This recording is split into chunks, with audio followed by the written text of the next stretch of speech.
આ સાથે ડોલર સામે રૂપિયો સતત ઘટવાથી કેમિકલ સેક્ટર પર બે બાજુની અસર જોવા મળી રહી છે। તેથી જો ડોલર આ દરે વધતો રહેશે તો આ સેક્ટર પર આગળ કેવી અસર થશે, આવો જોઈએ આ અહેવાલમાં। કેમિકલ ઇન્ડસ્ટ્રીમાં એક્સપોર્ટ બાદ પેમેન્ટ ડોલરમાં કરવામાં આવે છે, એટલા માટે જ ડોલર મજબૂત થવાથી એક્સપોર્ટર્સને થોડો ફાયદો થઈ રહ્યો છે, પરંતુ બીજી તરફ ઇમ્પોર્ટેડ રો મટીરિયલ મોંઘા થઈ રહ્યા છે। આ જ કારણે ફાયદો ઓછો અને નુકસાન વધારે થઈ રહ્યું છે। ડોલર છેલ્લા એક વર્ષમાં 7% મજબૂત થયો છે। જ્યારે રૂપિયો નબળો પડતો હોય તો નકારાત્મક અસર જ હોય છે। ઇમ્પોર્ટ કોસ્ટ ખૂબ વધી જાય છે। છેલ્લા વર્ષના મુકાબલામાં આ વર્ષે 10 થી 15% ઇમ્પોર્ટ કોસ્ટ વધી ગઈ છે, કારણ કે રૂપિયો નબળો પડી ગયો છે। રૂપિયો નબળો પડે એટલે તમારે ડોલર્સમાં પેમેન્ટ કરવાનું હોય, એટલે સામે 90 રૂપીસ પ્રમાણે પેમેન્ટ કરવાનું હોય, લાસ્ટ 80 પ્રમાણે કરવાનું હતું। અને સાથે ફ્રેટ પણ વધી ગયું છે, બીકોઝ ફ્રેટના પેમેન્ટ્સ પણ ડોલર્સમાં થતા હોય છે, એટલે ફ્રેટમાં પણ ઇન્ક્રીમેન્ટ આવી ગયેલું છે।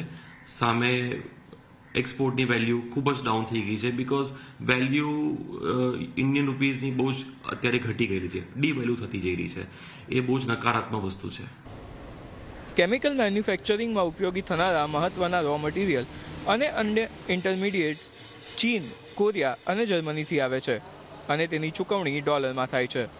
સરકાર રો મટીરિયલ ઇમ્પોર્ટ પર લગભગ 60% સુધીનો લાભ આપે છે, જેનાથી એક્સપોર્ટ વધે છે અને આ જ કારણથી ઇમ્પોર્ટેડ ઇનપુટ પર નિર્ભરતા પણ વધી છે। હવે ઇન્ડસ્ટ્રીની માંગ છે કે તે ડ્યુટી ડ્રોબેક જે અત્યારે મહત્તમ 2% છે, તેને વધારીને ઓછામાં ઓછી 5% કરવામાં આવે, જેનાથી સ્થાનિક કેમિકલ પ્રોડક્શનને પ્રોત્સાહન મળે। અમારો ટ્રેડ કેમિકલમાં ડાઈઝ અને ઇન્ટરમીડિયેટ્સની અંદર અમે જે એક્સપોર્ટ કરીએ છીએ તો એક્સપોર્ટની સામે અમને ગવર્મેન્ટના બે બેનિફિટ અમને મળે છે। એક ડ્યુટી ડ્રોબેક સ્કીમ મળે છે અને એક રોડટેપ સ્કીમ મળે છે। જો રોડટેપ સ્કીમમાં ના જવું હોય તો અમને એડવાન્સ ઓથોરાઇઝેશન સ્કીમ મળે છે।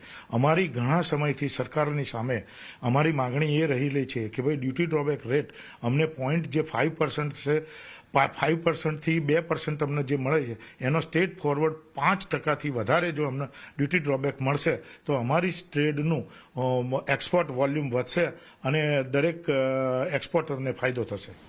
ભારતનું કુલ કેમિકલ એક્સપોર્ટ 20 થી 25 US બિલિયન ડોલર હોવાનું અનુમાન છે, જેને જોતા લાગી રહ્યું છે કે વર્તમાન પરિસ્થિતિમાં સરકાર અને એક્સપોર્ટર્સ કોઈ ખાસ નફો નથી કરી રહ્યા। આપણે જેની સાથે સ્પર્ધા છે તે દેશોમાં ટેક્સની છૂટ પહેલાથી જ છે। જો આપણે આંતરરાષ્ટ્રીય બજારમાં સ્પર્ધા કરવી હશે તો સરકારે નિયમોમાં થોડી છૂટછાટ આપવી જ પડશે। કેતન જોશી, અમદાવાદ।